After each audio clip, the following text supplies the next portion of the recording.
सुबह खैर, मेरी और फादर अनायत की तरफ से अब सबको मुकद्दस निकलस का यौम यादगार मुबारक हो, जो 1245 में पैदा हुए और 1305 में खुदावंद में सो गए। मुकद्दस निकलस, जिन्हें पाक रूहों का मुरब्बी कहा जाता है, ये एक इतालवी मुकद्दस और दरवेश थे।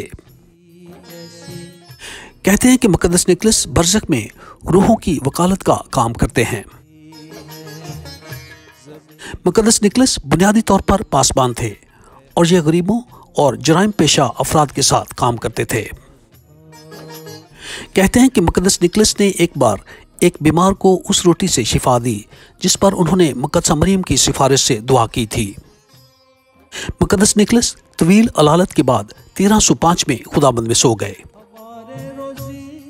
आज की पहली तलावत पहला करंथियों उसका 10वां बाब और उसकी 14वीं से 22वीं आयत तक। क्या हम खुदाबंद को गैरत दिलाते हैं? क्या हम उससे जोरावर हैं? आज की इंजील मुकद्दस लूका के मुताबिक उसका 6वां बाब और उसकी 43वीं से 49वीं आयत तक। और तुम क्यों मुझे खुदावंद खुदावंद कहते हो और मेरे कहने पर अमल नहीं करते? कहते हैं कि एक बार शैतान ने मुकद्दस निकलस को छड़ी से मारा था और फिर उस छड़ी को गिरजाघर में नमाइश के लिए बहुत देर तक रखा गया।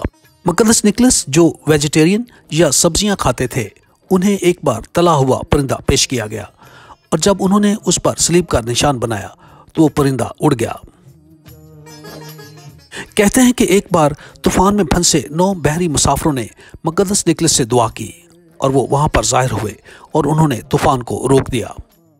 कहते हैं कि एक बार मुकद्दस निकलस ने वीनस के जलते हुए महल को रोटी फेंककर बचाया था। क्या मुकद्दसीन की जिंदगियां पढ़ने से हमारा मसीह में ईमान मजबूत होता है?